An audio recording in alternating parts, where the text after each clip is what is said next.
तो अपन पढ़ रहे थे मुद्रा का वर्गीकरण।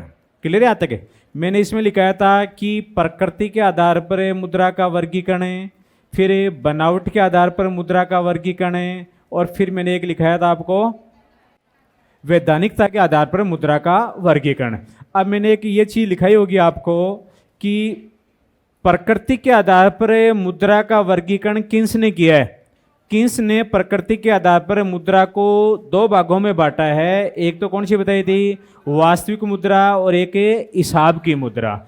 देखो जनरली वास्तविक मुद्रा और हिसाब की मुद्रा एक ही होते हैं भाई। जिस मुद्रा में लेन देन किया जाता है या जिस मुद्रा में जो मुद्रा विनिमय के माध्यम का कार्य करती है वो कौन सी होती है?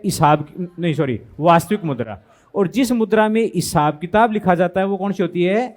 हिसाब की मुद्रा। जैसे भारत में वास्तविक मुद्रा और हिसाब की मुद्रा एक ही है, क्योंकि लेन देन भी अपन रुपयों के माध्यम से करते हैं और हिसाब भी किसके माध्यम से लिखते हैं? रुपयों के माध्यम से। तो यहाँ कोई दिक्कत नहीं है। फिर अपन पढ़ रहे थे कि बनावट के आधार पर मुद्रा दो प्रकार की होती है। एक तो धातु मुद्रा होती है और एक है पत्र मुद्रा। धातु मुद्रा में अपने सिक्के भी आ जाते हैं। धातु मुद्रा में क्या आ जाते हैं? सिक्के आ जाते हैं। सिक्कों को भी मैंने दो भागों में बांटा था। धातु मुद्रा को भी दो भागों में बांटा था, एक तो प्रमाणिक मुद्रा और एक प्रतिनिधि। प्रतिनिधि मुद्रा को सांकेतिक मुद्रा भी कह सकते हो। इंग्लिश में इसको क्या कहेंगे? Token money. ध्यान रखना, उसमें आपको लिखाया था मैंने प्रतिनिधि। समझे? और प्रतिनिधि को क्या बोलते हैं? सांकेतिक भी बोलते हैं, सांकेतिक मुद्रा। और इंग्लिश में इसको क्या कहेंगे? Token money. Token money, token money. Clear है यहां तक? अब प्रश्न आ जाए आपके कि अपने जो 5 रुपए का सिक्का है, 10 रुपए का सिक्का है, या भारत में जो भी सिक्के चलते हैं वो प्रमाणिक मुद्रा है या सांकेतिक मुद्रा है? तो आपका उत्तर आना चाहिए सांकेतिक मुद्रा है। प्रमाणिक मुद्रा कौन सी होती है? जिसका अंकित मूल्य और आंतरिक मूल्य या धातु का मूल्य क्या होता है? इक्वल होता है, समान होता है। वो कौन सी होती है? प्रमाणिक मुद्रा। पहले देखो सोने चांदी के जो सिक्के चलते थे वो प्रमाणिक मुद्रा थी, क्योंकि उसमें धातु को आप पिघला के बेचोगे तो भी वही रकम आनी है। तो आपको सिर्फ इतनी सी लाइन याद रखनी है कि जिसका अंकित मूल्य और आंतरिक मूल्य इक्वल होता है, समान होता है, वो कौन सी होती है? प्रमाणिक मुद्रा। और भारत का जो रुपया है, आवाज नहीं आ रही क्या? कम करें? अच्छा, हेलो, अब सही रहेगी। वो प्रमाणिक मुद्रा होगी। फिर इसमें अपने ये पढ़ा था कि भारत का जो रुपया है वो क्या है? कि सांकेतिक मुद्रा है। ये अपना यहां तक हो गया था। फिर अपन पढ़ रहे थे पत्र मुद्रा, वैधानिकता के आधार पर पत्र मुद्रा भी हो गई थी ना। जैसे पत्र मुद्रा, आपको करेंसी नोट लिखाए थे कि भारत में जो पत्र मुद्रा तो चल रही है अभी। एक मैंने आपको लिखाया था वैधानिकता के आधार पर मुद्रा का वर्गीकरण है। वैधानिकता के आधार पर मुद्रा के दो वर्गीकरण है। एक तो कौन सा बताया था आपको? है विधिग्राह्य मुद्रा, और दूसरी ऐच्छिक मुद्रा। विधिग्राह्य, जैसे प्रश्न आ जाए भारत के जो करेंसी नोट हैं, भारत के करेंसी नोट हैं वो विधिग्राह्य मुद्रा है या ऐच्छिक मुद्रा है? तो आपको बताना है विधिग्राह्य मुद्रा। विधिग्राह्य मुद्रा कौन सी होती है? जिसको कानून या राज्य सरकार जिसको मुद्रा के रूप में घोषित करती है और जिसमें पेमेंट लेने के लिए कोई भी व्यक्ति मना नहीं कर सकता। यदि कोई मना करता है तो उसके विरुद्ध कानूनी कार्रवाई हो सकती है।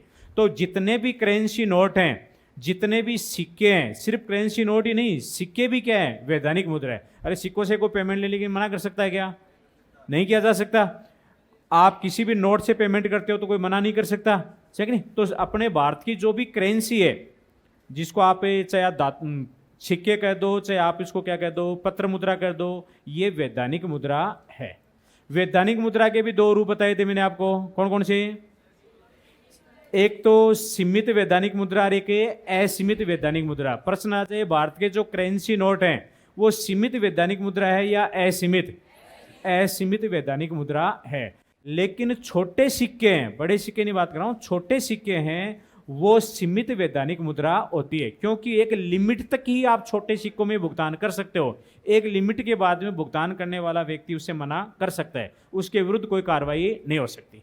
आगे आते हैं। बाकी आप करेंसी नोटों से जितना चाहे आप 10-10 के नोट से पेमेंट करो, चाहे 100-100 रुपए के नोट से करो, चाहे 500 के पेमेंट से करो।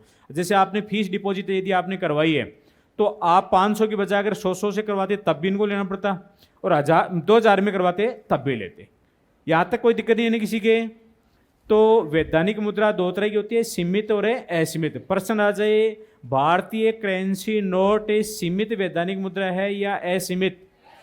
देखो जिन पे मैं जोर लगा रहा हूं, दो दो तीन तीन पर बोल रहा हूं, वो क्वेश्चन बनते हैं। और मैं आज आपको फर्स्ट ग्रेड का पेपर लेकर के आया हूं जो परसों लगा है, उसमें राष्ट्रीय आय मैंने पढ़ाई है, उसमें से 5 क्वेश्चन देखिए आप कर पाते होगा।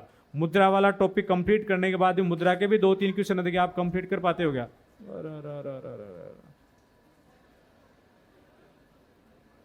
मेल रख दो नीचे, कोई बात नहीं। लगी तो नहीं ना? लग गई? ओके। खून आ गया?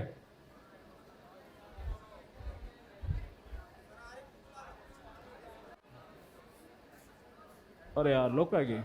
आप बाहर जाओ, इसमें पानी इनको ले जाओ, पानी वानी पिलाओ उनको। खून थोड़ी आया है।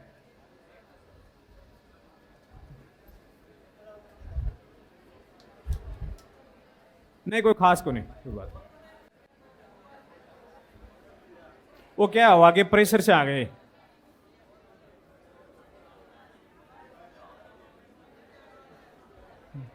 हाँ चलो।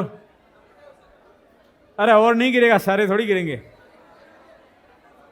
हाँ। अरे नहीं गिरेंगे, और नहीं गिरेंगे। हाँ चलो आगे देखो। अब एक ऐच्छिक मुद्रा, मैंने बताया वैधानिकता के आधार पर मुद्रा दो प्रकार की होती है, वैधानिक मुद्रा, दूसरी कौन सी है? ऐच्छिक मुद्रा। ऐच्छिक मुद्रा में लिखा दिया था कि आपको नहीं लिखाया, तो आप लिखो ऐच्छिक मुद्रा।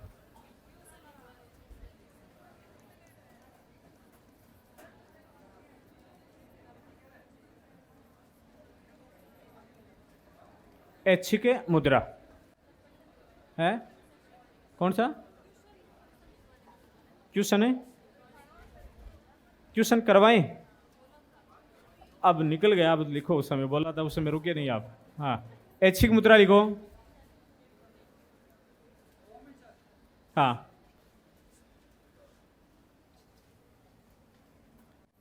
लिखो साख पत्र, साख पत्र, साख पत्र, विनिमय बिल, विनिमय बिल, cheque, bank draft, bank draft आदि,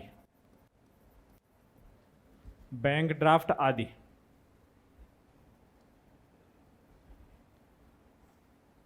को ऐच्छिक मुद्रा कहते हैं। किस किस को कहते हैं?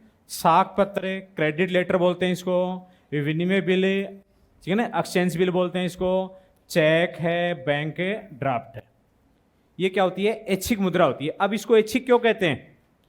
क्योंकि भुगतान लेने वाला चाहे तो इसमें भुगतान ले सकता है, चाहे तो मना कर सकता है। जैसे आप अपनी फीस का पेमेंट करते हो, तो आप इनसे पूछ लो भाई मैं चेक दे दूं क्या? तो अगर ये कह दें भाई चेक, चलो कोई बात ना, आप चेक दे दो, समझा गया? यहाँ तक इनकी इच्छा पर है चेक में पेमेंट ले या नहीं ले, लेकिन आप बाध्य नहीं कर सकते कि आपको चेक में पेमेंट लेना ही पड़ेगा। ये भुगतान लेने वाले की इच्छा के ऊपर निर्भर करता है। तो चेक है, बैंक ड्राफ्ट है, बैंक ड्राफ्ट में भी तो आप पेमेंट कर सकते हो। ऐसे साख पत्र होता है, क्रेडिट लेटर होता है, एक्सचेंज बिल होता है, एक्सचेंज, समझा कि नहीं? ये सारे के सारे क्या होते हैं?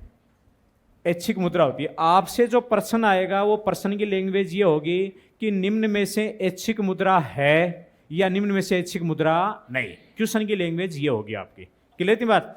अब इसमें एक प्रश्न ये आ जाता है कि बैंक मुद्रा कौन सी होती है? क्या बताया मैंने? बैंक मुद्रा। तो ये जो ऐच्छिक मुद्रा है ये सारी बैंक की जारी करते हैं, तो इसी को क्या बोलते हैं? बैंक मुद्रा भी। नीचे लिखो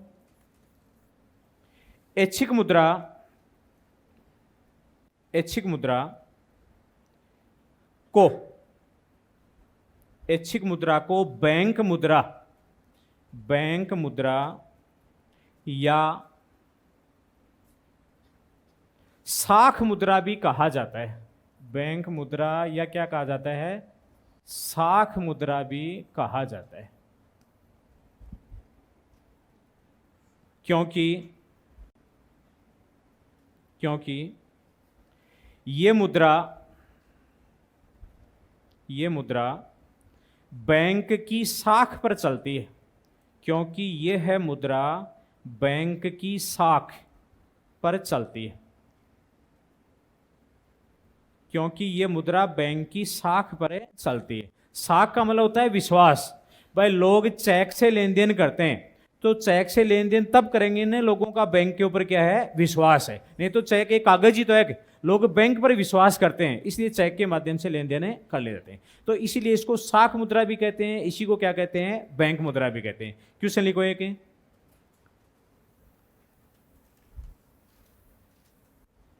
निम्न में से ऐच्छिक मुद्रा नहीं है, निम्न में से ऐच्छिक मुद्रा नहीं है,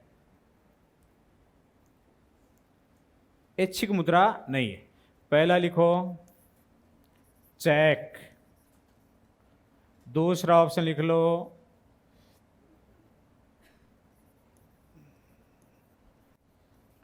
विनिमय बिल, तीसरा ऑप्शन लिखो बैंक ड्राफ्ट, और चौथा ऑप्शन लिखो 500 रुपये का नोट। तो कौन सा आ जाएगा, 4 नंबर आ जाएगा, 500 रुपये का नोट। क्लियर है, ये ऐच्छिक मुद्रा नहीं है। तो ये 500 रुपये का नोट क्या है फिर, है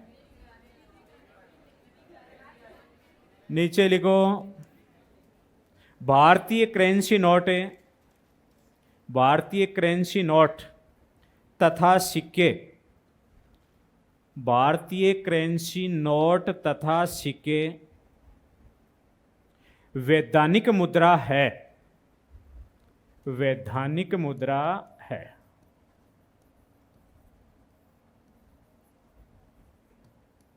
वैधानिक मुद्रा है। तो करेंसी नोट और सिक्के क्या है भाई, वैधानिक मुद्रा है। अगर प्रश्न आ जाए भारतीय करेंसी नोट और सिक्के सीमित वैधानिक मुद्रा है कि असीमित, असीमित वैधानिक मुद्रा है, तो ये क्वेश्चन गलत आप मत करना।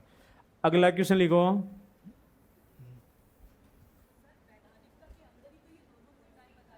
वैधानिक के अंदर विधिग्राही हो रहे, हाँ वही तो आ गया वैधानिक। वैधानिक को विधिग्राही भी बोलते हैं, वैधानिक मुद्रा को क्या बोलते हैं, विधिग्राही मुद्रा, और एक ऐच्छिक मुद्रा, दो तो लिखा ही मैंने। चलो क्वेश्चन छोड़ो आप तो ये लिख लो। एक अगर प्रश्न आ जाए आपके कि मुद्रा और करेंसी में क्या डिफरेंस होता है, तो आप एडिंग डालो मुद्रा व करेंसी। करेंसी को चलन भी बोलते हैं, क्या बोलते हैं, चलन। तो मुद्रा व करेंसी या चलन लिख लिया। यहां से भी क्वेश्चन पूछते हैं कि दोनों में से, प्रश्न सुनो आप, लिख लिया आपने मुद्रा व करेंसी। करेंसी को क्या बोलते हैं भाई, चलन भी बोलते हैं।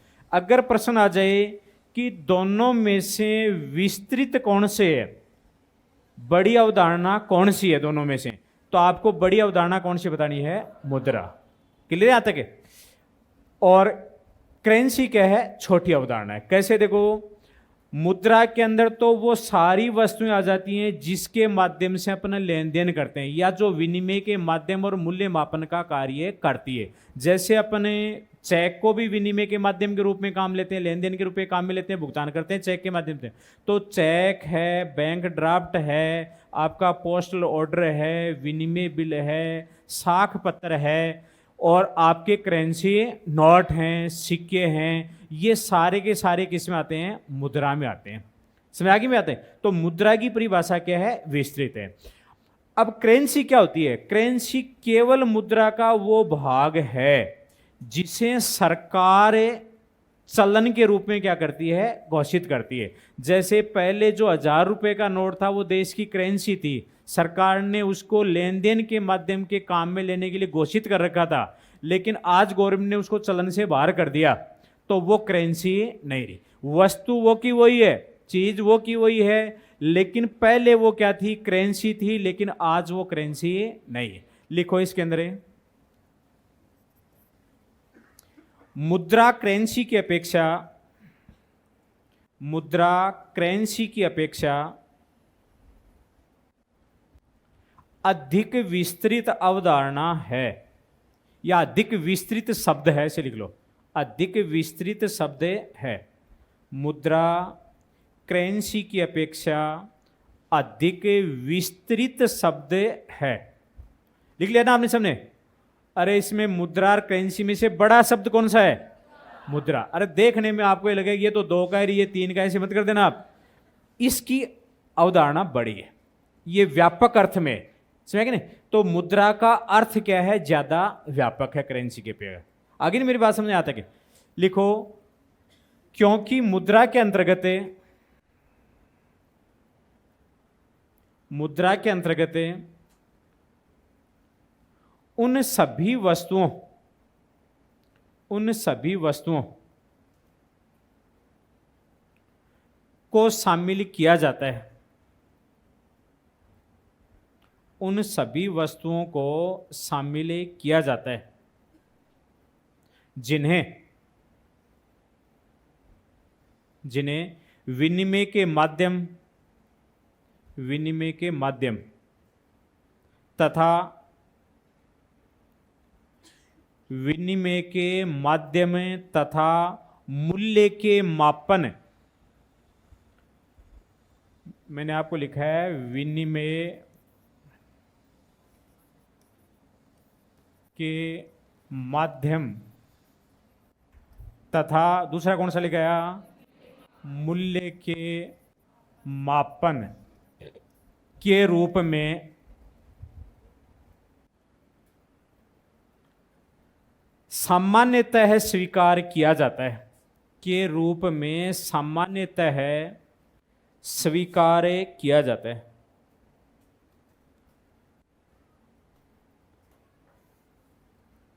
लिख लिया आपने?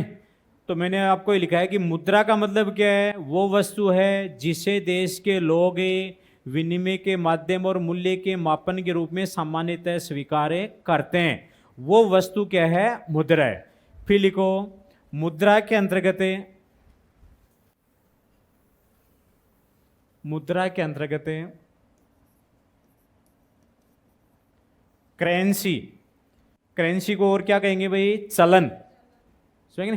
करेंसी, चेक,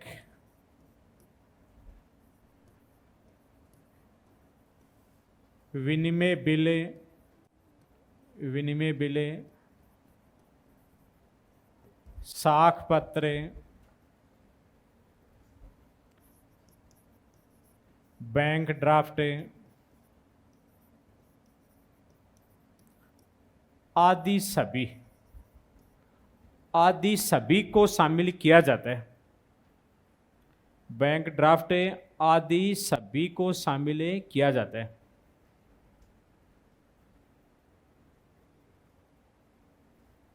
समझ आ गया? यहाँ तक ये सारी की सारी क्या है? मुद्रा है। जबकि करेंसी क्या है? मुद्रा का सिर्फ एक पार्ट है। लिखो, करेंसी,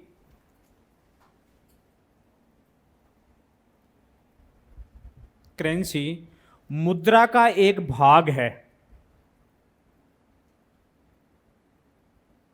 मुद्रा का एक भाग है जिसे सरकार, जिसे सरकार, अब देखो सरकार की जगह राज्य भी लिख सकता है अगला, जिसे सरकार या राज्य, राज्य का मतलब सरकार ही है, राजा है, समझ गए? जिसे सरकार, या ब्रैकेट में लिख लिया राज्य, मुद्रा के रूप में, मुद्रा के रूप में घोषित किया जाता है, घोषित किया जाता है। जैसे भारत में करेंसी नोट व सिक्के, करेंसी नोट व सिक्के क्लियर है? आते क्वेश्चन लिख लो एक, निम्न में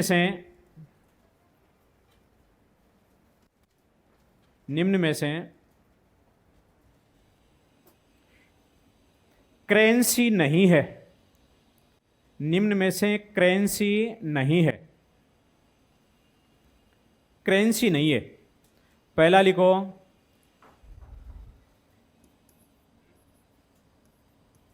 चेक, दूसरा लिखो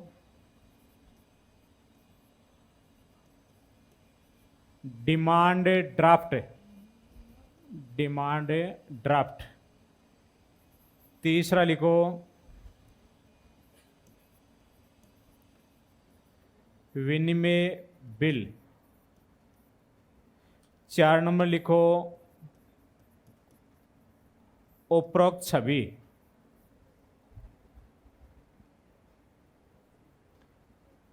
मैंने आप में लिखा है इनमें से करेंसी कौन सा नहीं है, तो कौन सा करना आपको? 4 नंबर करना है। ये करेंसी नहीं है, जबकि मुद्रा तो है, मुद्रा है, लेकिन ये करेंसी नहीं है।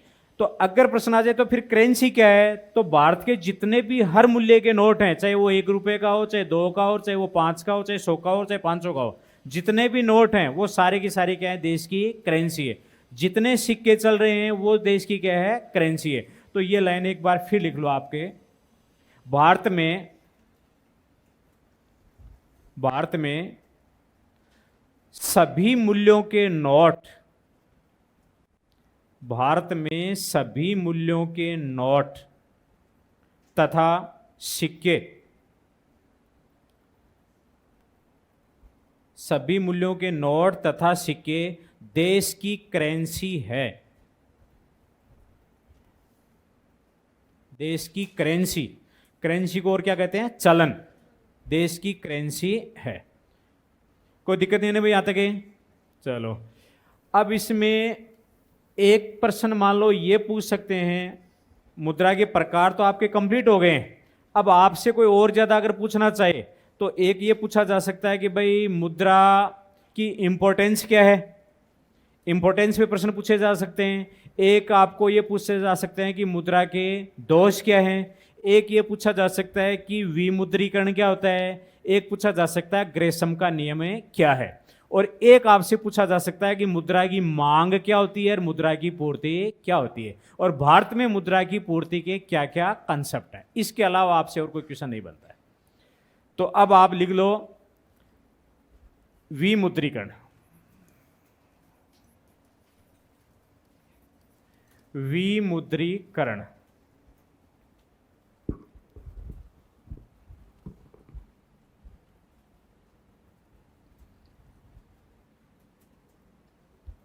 विमुद्रीकरण लिख लिया होगा भाई। और मेरे हिसाब से विमुद्रीकरण के ऊपर आप सब लोग जानते हो, क्योंकि अभी गवर्नमेंट ने 2-4 साल पहले विमुद्रीकरण किया है। तो विमुद्रीकरण का मतलब होता है कि जब सरकार एक करेंसी को चलन से हटा कर देती है, तो उसी को क्या बोलते हैं? विमुद्रीकरण। जैसे सरकार ने पहले जो 500 रुपए का नोट था, 1000 रुपए का नोट था, उसको चलने से क्या कर दिया? बाहर कर दिया। तो वही क्या कहलाती है? विमुद्रीकरण कहलाती है। और इसकी जगह पर गवर्नमेंट ने नए नोट चलाए। तो विमुद्रीकरण का मतलब होता है चलन से बाहर करना। तो अगर प्रश्न आ जाए कि अभी भारत सरकार ने विमुद्रीकरण कब किया था? 8 नवंबर 2016 को। पहली लाइन तो ये लिखो, जब सरकार किसी मुद्रा को चलन से बाहर कर देती है, चलन से बाहर कर देती है, चलन से बाहर कर देती है, अर्थात उसकी विधिग्राह्यता, उसकी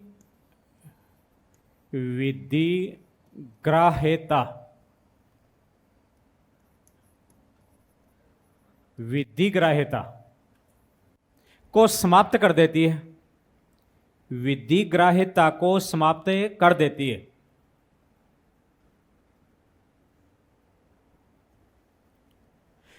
को विमुद्रीकरण कहते हैं,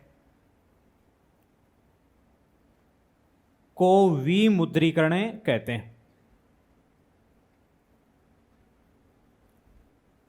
तो किसी मुद्रा को चलने से बाहर कर देना या उसकी विधिग्राह्यता को समाप्त कर देना या विधिगत मान्यता को समाप्त कर देना, समझ गए नहीं? तो वो क्या रहेगी, उसी को क्या कहेंगे, विमुद्रीकरण। फिर लिखो, भारत सरकार ने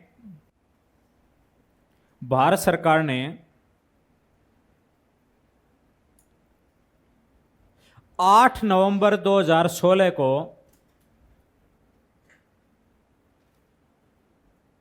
8 नवंबर 2016 को प्रचलित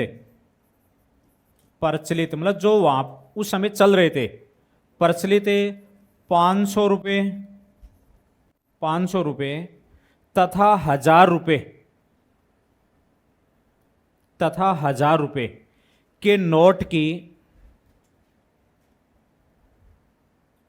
विधिग्राह्यता,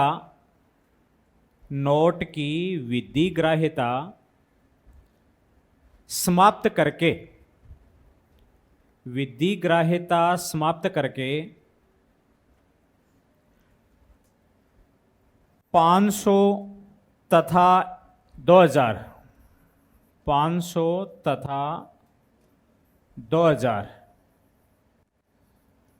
के नए करेंसी नोट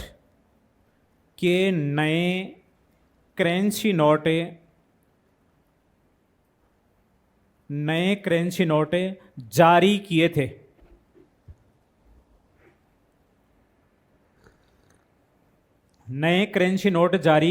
थे। तो वो तो क्या हो गया, विमुद्रीकरण। एक प्रश्न आपसे ये पूछा जा सकता है, एक मान लो प्रश्न आ जाए अभी आपके कि प्रोजेक्ट वित्तीय साक्षरता, आरबीआई ने प्रोजेक्ट वित्तीय साक्षरता शुरू कर रखा है, तो इसका उद्देश्य क्या है? क्वेश्चन लिख लो इसको आप। आरबीआई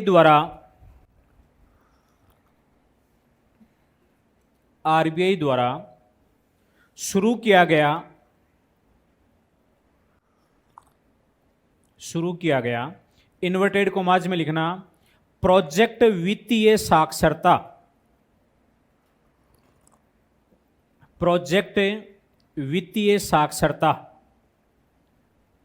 लिख लिया क्या आपने? प्रोजेक्ट वित्तीय साक्षरता बोल रहा हूं मैं, प्रोजेक्ट वित्तीय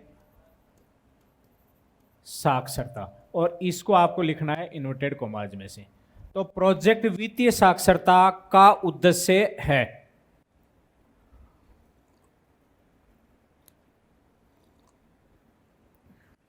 सीधा उत्तर लिख लो, आंसर लिखो, लोगों को ऑब्लिक लगा करके लिखो, लक्षित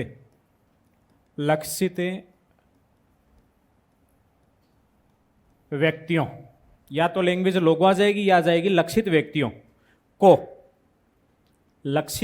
को, मतलब जिनको टारगेट किया है गवर्नमेंट ने कि भाई इन लोगों को, ठीक है ना? तो लोगों या लक्षित व्यक्तियों को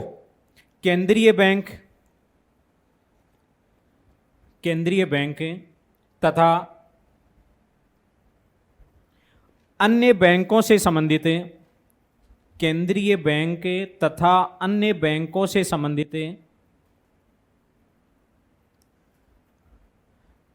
जानकारी प्रदान करना,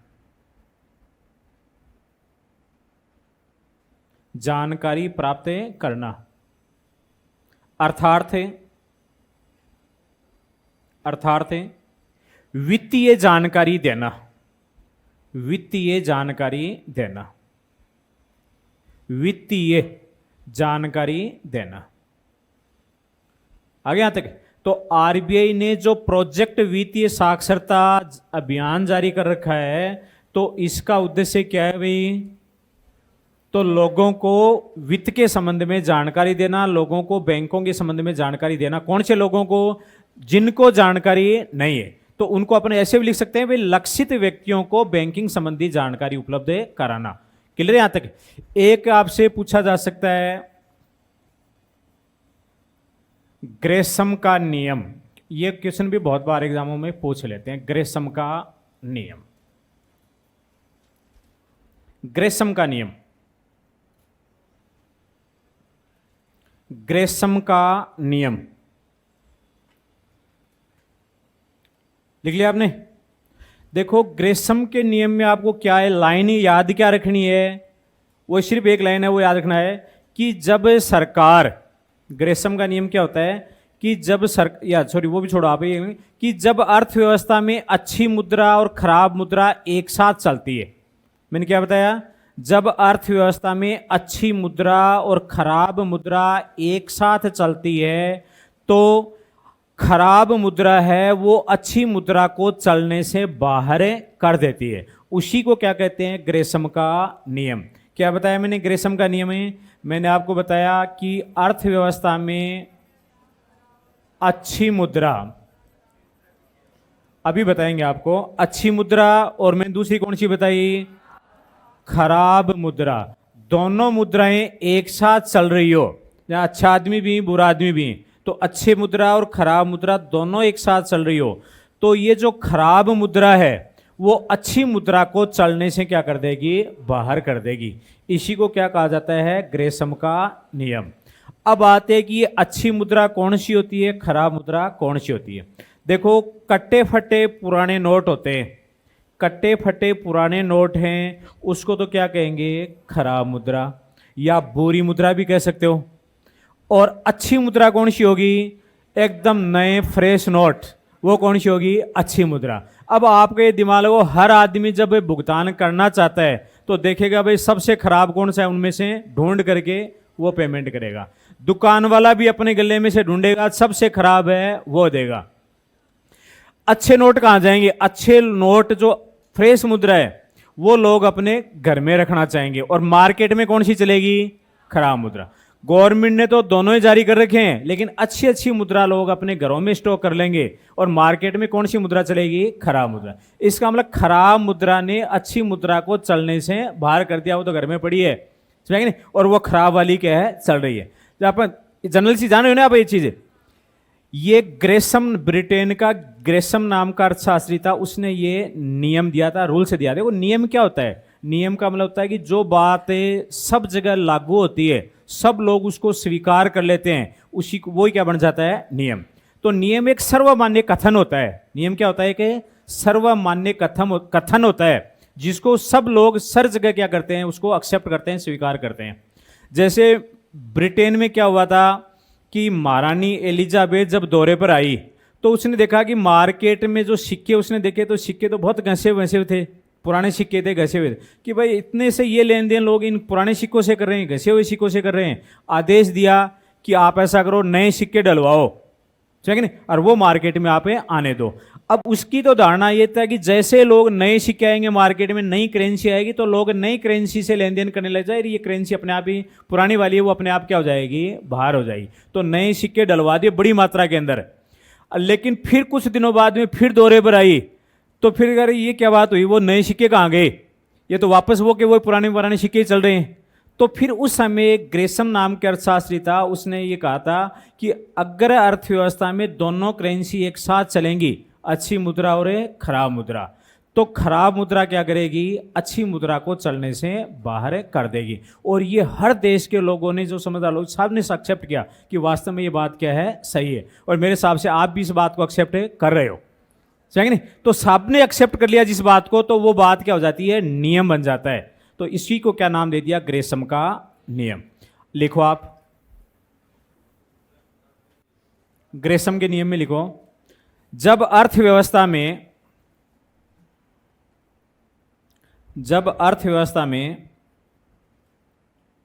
अच्छी मुद्रा, जब अर्थव्यवस्था में अच्छी मुद्रा और खराब मुद्रा, अच्छी मुद्रा और खराब मुद्रा एक साथ चलन में होती हैं, एक साथ चलन में होती हैं। मैंने क्या बताया, एक साथ है चलन में होती हैं। चलन का मतलब है, करेंसी का मतलब है, गवर्नमेंट ने उसको लागू कर रखा है कि आप इसके माध्यम से लेन देन करो। तो गवर्नमेंट ने पुरानी मुद्रा को भी चलन में छोड़ रखा है, नई मुद्रा को भी चलन में छोड़ रखा है। अरे भाई मोदी जी ये कहते कि आप पहले वाला 500 का नोट, 1000 रुपये का नोट भी काम में ले हो और नए वाले भी काम में ले हो, तो इसका मतलब वो मुद्रा और वो मुद्रा दोनों ही चलन में होती ना फिर। लेकिन क्या किया गया कि उस मुद्रा को तो चलन से बाहर कर दिया। समझ गया यहाँ तक? अब गवर्नमेंट यदि यह आदेश दे देती उस समय कि पुराने नोटों और पुराने सिक्कों में लेन देन नहीं होगा, इस अवधि के बाद पहले के जो भी नोट हैं, जो भी सिक्के, वो नहीं चलेंगे, तब तो बाहर हो जाती ना वो पुरानी मुद्रा।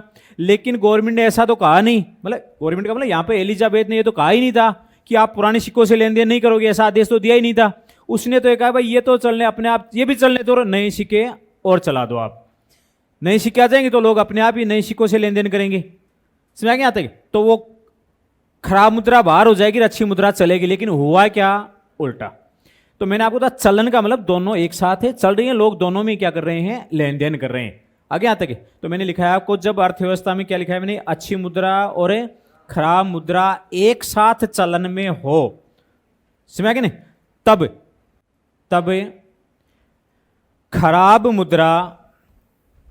खराब मुद्रा अच्छी मुद्रा को, खराब मुद्रा अच्छी मुद्रा को चलन से बाहर कर देती है, चलन से बाहर कर देती है, चलन से बाहर कर देती है। क्लियर यहां तक? फिर लिखो नीचे एरो का निशान लगा के, यहां खराब मुद्रा का अर्थ है, खराब और बुरी भी लिख लेना भाई, कई बार बुरी आ जाता है खराब की जगह, खराब ओब्लिक लगाओ बुरी मुद्रा का अर्थ है कट्टे फटे पुराने नोट, कट्टे फटे पुराने नोट व सिक्के।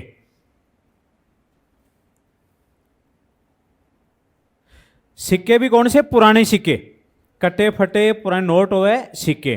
तथा अच्छी मुद्रा का अर्थ है, तथा अच्छी मुद्रा का अर्थ है नए नोट व नए सिक्के, नए नोट व नए सिक्के।